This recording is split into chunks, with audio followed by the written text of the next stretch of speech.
Robert, thank you for sitting down and talking to me. This has been a really pivotal day in your campaign and your life, I'm sure. Yeah, it's a difficult day in many respects, but I feel like I'm on the right path. You had, I think, close to, if not over 1 million people on your live stream for your press conference, and for anybody that is under a rock, you have suspended your campaign. You haven't dropped out of the campaign, you've suspended your campaign. How difficult was this decision?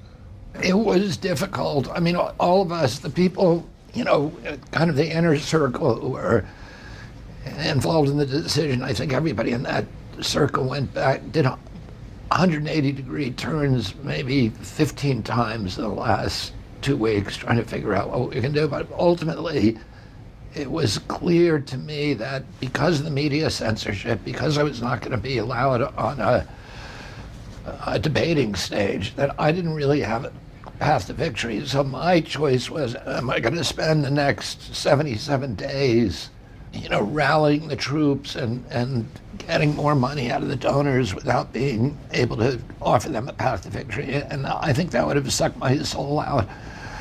And then, I had this interesting series of meetings with President Trump, in which he really surprised me by strongly endorsing the mission for his presidency, saying that he wanted his legacy to end the chronic disease epidemic in this country. And that's been my central mission for the past 20 years, is addressing that issue.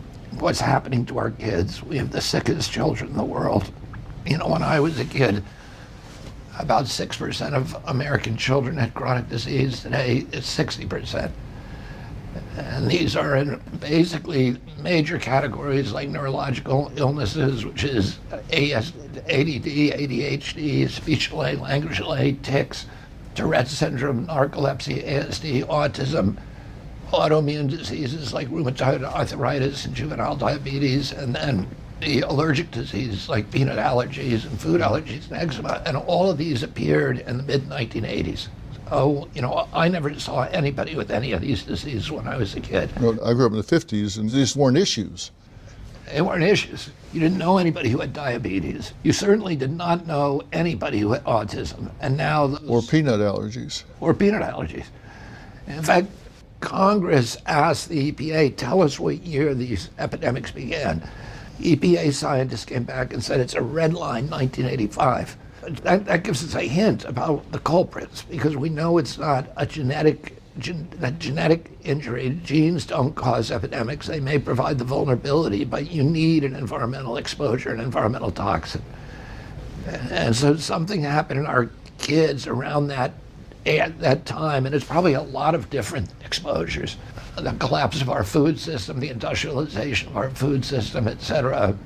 You and I have talked before, and I've learned so much about you, and so how deeply convicted you are about these things. And I tried to help millions of others that might not know how deeply convicted you are.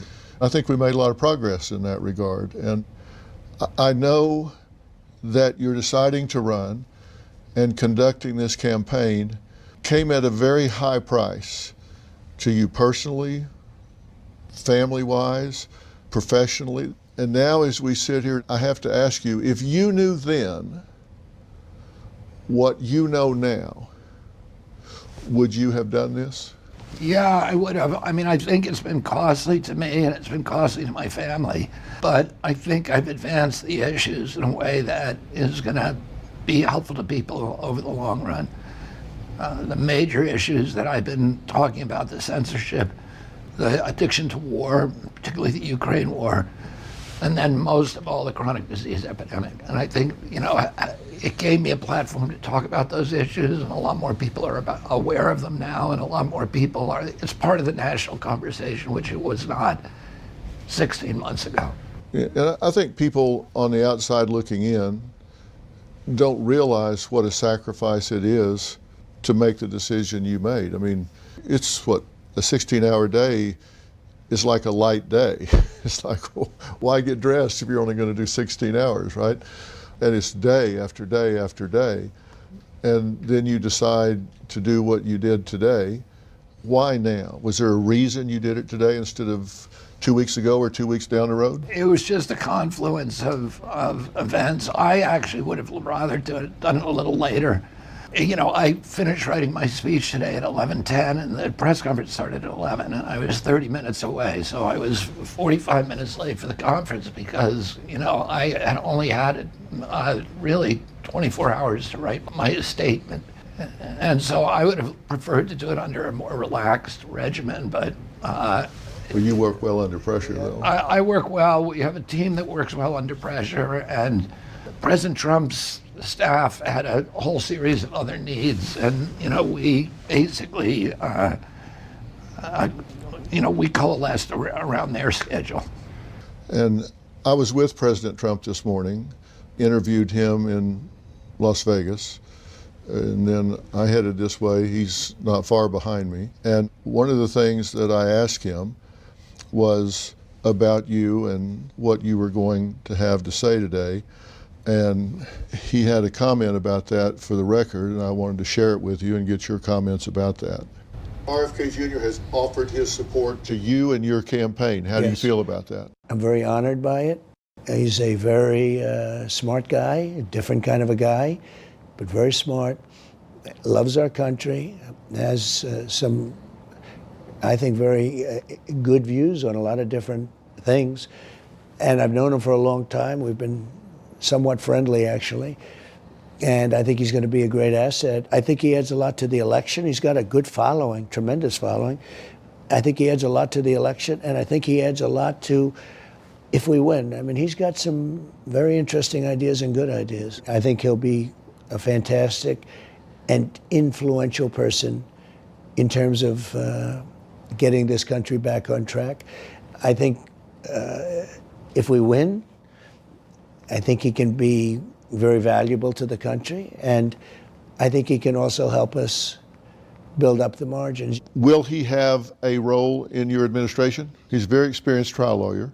He is. He's tried a lot of large cases, so, and a lot of it environmental. So I thought, you know, he might play a role environmentally. He might play a role as Attorney General. There's a lot of things he could offer to the administration. True. That's true. No, he's a very smart guy, and But you welcome him. I do. You welcome his support. Well, number one, I've known him a long time, Right. and I've always had a good relationship. I mean, we're sort of on opposite sides of some issues, but I've always had a good relationship with him, and I'm very honored by his support.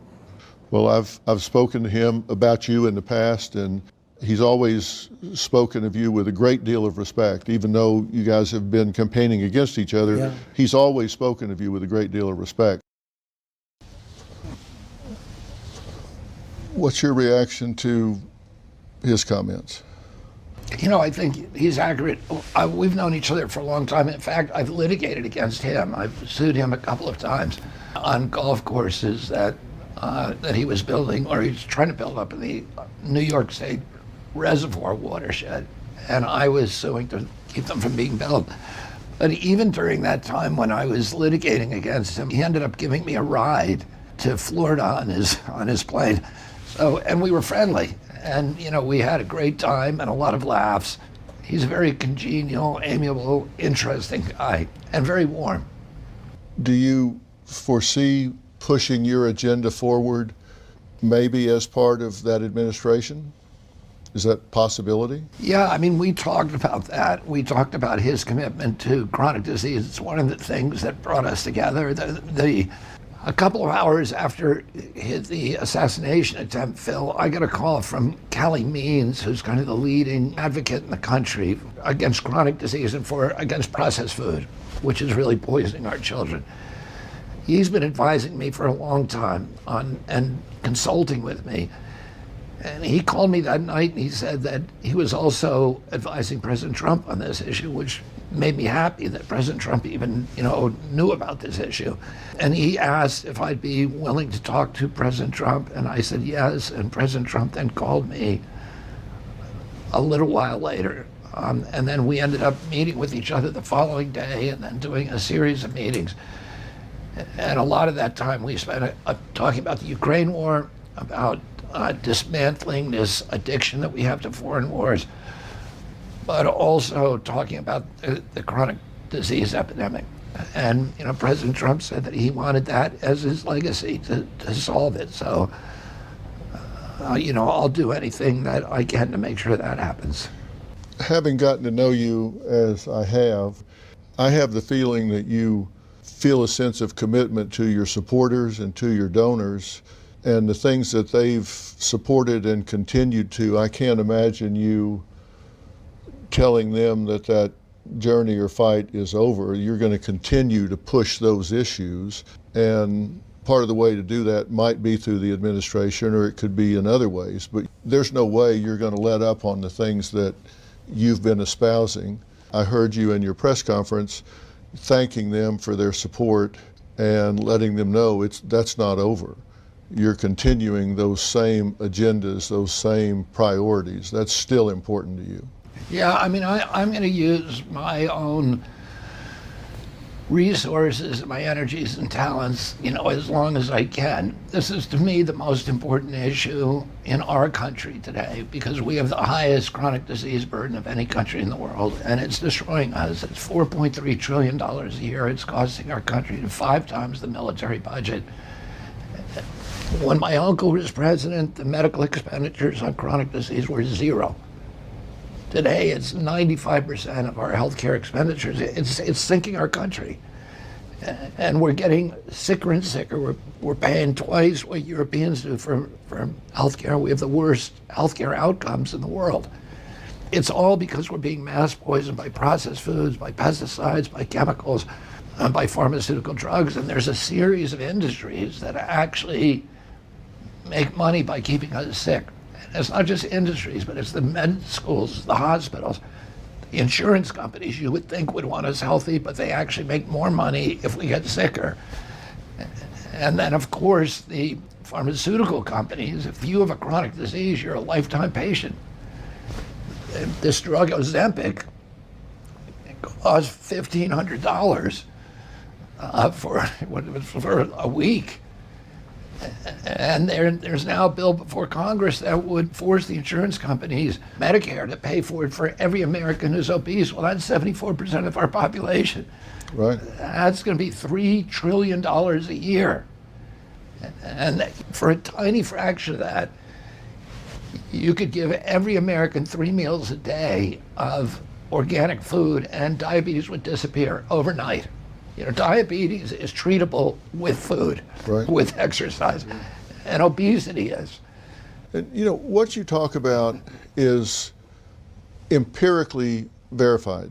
This isn't just some theory that you hatch in your back room sometime. These things are factually based. They're empirical. And I think that's so important. It was important to me that whenever you were talking about this, you were also talking about being blackballed by the media, because we had so many people that were not wanting to put you on the air, ABC, NBC, CBS, all the major networks, and this has continued. Now, at Merit Street, we put you on, of course, and going to continue to put you on, as long as we can lure you in there, because we're talking about science. This isn't opinion. This is empirical science, evidence-based. Why do you think they're so threatened? The television networks are very, very dependent on pharmaceutical advertising. I knew Roger Ailes very well. Roger Ailes was, of course, the founder of Fox News and the CEO of Fox News for many years. He and I were on opposite sides of the political spectrum, but we had this friendship that survived all that. He would always made sure that I could get on his platform to talk about environmental issues. So I was the only environmentalist who was going on Sean Hannity and Bill O'Reilly and Neil Cavuto for many, many years.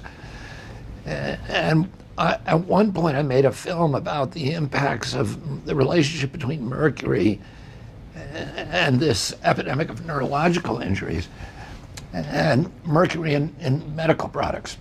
And I showed him the film, and he said, I have a family member who I think was injured by this. And he said, this is a really important film. He said, I can't allow you onto my network for this, because for the evening news division, about 70% of our revenues are coming from pharmaceutical companies.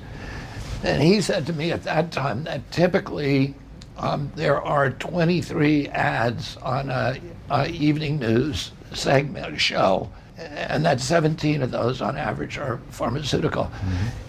He said if any of my hosts allowed you on TV, I'd have to fire them. And if I didn't, I would hear from Rupert, meaning Rupert Murdoch, within 10 minutes. Yeah. He was very clear to me about that. I've seen that evidence across the board with all of the networks.